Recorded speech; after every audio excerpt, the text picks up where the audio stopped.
अरे ए सखी, का हो सखी? अरे का बात बा, आज एकदम मिजाज हरियाइल बा, बड़ा खुश लगता रे हो। अरे सखी तुमसे का बताई, अगर पूछी लूला सुना। सुनावा। देखा देखा करे जगमग जहनवा, देखा देखा करे जगमग जहनवा, भीमली हले जनमवा। आए रे हाय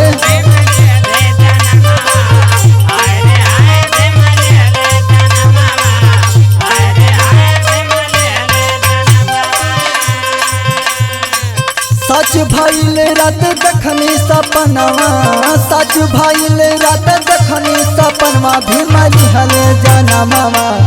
आए रे हाय भीमली हले जनमवा, आए रे हाय भीमली हले जनमवा, आए रे हाय भीमली हले जनमवा।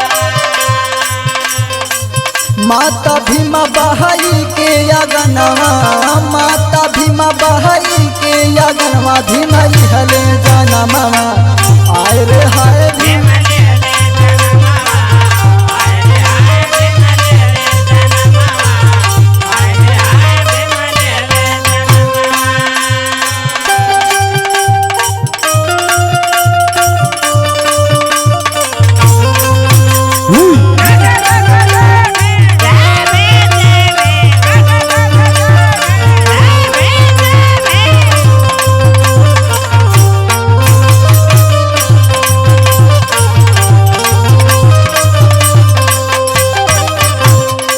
कहो सखी। हाँ सखी बोला। तबे हम सोची काहे इतना खुश बाड़ू हो।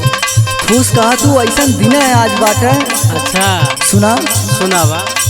14 अप्रैल बड़ा पावन महीनवा, 14 अप्रैल बड़ा पावन महीनवा, भीमली हले जनमवा।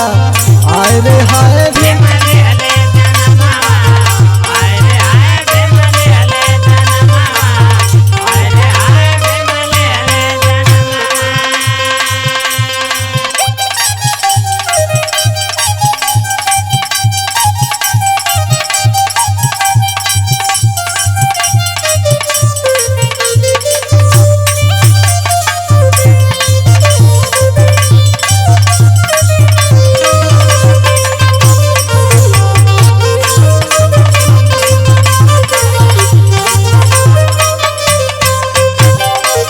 अच्छा एगो बात पूछी सखी।